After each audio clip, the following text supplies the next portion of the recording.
There, Clive, Sean here. Got a walkthrough tour on this Wildwood for you. You got a power jack. There is a battery disconnect switch right there. Spot for a couple of batteries up front. We put one 12-volt battery on there for you. Plus fill up the propane. Two 20-pounders out front there. Here's your storage. You've got Schwintek slide-out system. Here around the back, you got your on-demand hot water, your outdoor shower, city water connection, and then your black and gray. There's two gray tanks. There's a galley and a regular gray tank, and then your sewer connection. So it all comes out of one spot there. Ladder prep, so you can put a ladder on the back. Just a Lippert telescopic ladder that you can purchase separately. Triple radius step into the bathroom, and then you've got your solid MORryde steps up here. You've got your outdoor griddle, and there's a propane connection down below for that, plus a nice little Everchill fridge here. There is black tank flush, so it's just over on this side here, so you can just hook that up when you're cleaning out the black tank and spray some water throughout. Nice accent lighting, which is new for this year, so that strip there, another one down the middle. Let's pop in and have a look. A lot of really nice accent lighting. You can dim these lights in here as well, which is kind of cool. Roller shades, nice big U-shaped dinette. Pantry, pretty large, lots of space in there. Some nice shelves up here. They did a nice job. A spot for your TV. You've got a fireplace down below. I don't have it plugged in, so we can't have that running, but it does have a nice glow, a couple of different color choices. Cupboards up top. Couple of drawers here, ball bearing glides. There's your garbage. It is lithium compatible, so you can go lithium on this without having to upgrade your converter. A couple of nice big bunks. You've got a window at the top bunk, no window at the bottom, but you do have USB and 110 plugins and lights at both levels. Nice bathroom, a little bit of counter space. That doesn't open, but you do have this down below. Foot flush toilet, nice shower with this sort of radius thing here to give you a little more elbow room in the shower. You've got a switch for the fan and the light in here.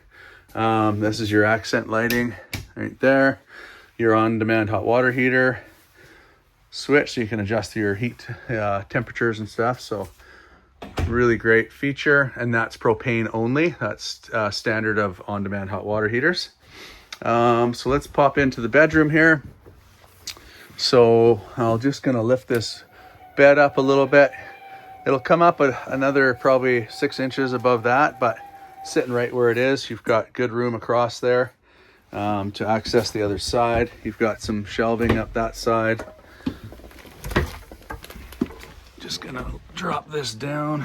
There you go. So you've got storage there, and then this lifts up. It's like a laundry chute kind of thing.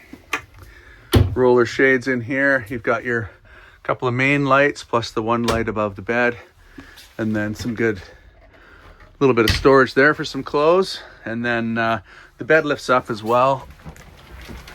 Let's see if I can do this. There we go. So you've got your bins and then access into your front storage. All right, nice big sink, bit of countertop space there. 3-burner cooktop, and you've got your igniters here's your igniter for your burners, but it also is an igniter for your oven. You got a light in there as well, so you don't have to reach in with your barbecue lighter to light that. You just turn your oven on right here and click till she lights. 12-volt fridge, so good size. Oh, here's your cover for your sink, so that sits in there nicely. And then your freezer right down below. That's just all the books and stuff. Yeah, so this actually will lay, I think, right in there maybe. Something along those lines. Yeah, or you just leave it up top here. Have it as a thing to put your hot pots on. There you go. So that's the 241. Oh, let's have a look underneath here. There's your microwave hidden in there. You got a light switch and a fan. Fireplace. Your fireplace isn't on right now just because I don't have 110 power, but you can use that as your primary heat source. It does have a furnace as well, but it's got a nice glow, nice fire sort of patterny thing that comes up and it blows out some nice warm air out of the centerpiece here. You got a few switches there to adjust your settings of temperature and that sort of thing. So there you go. I'll send this off along with some numbers for you. All right, talk soon. Bye-bye.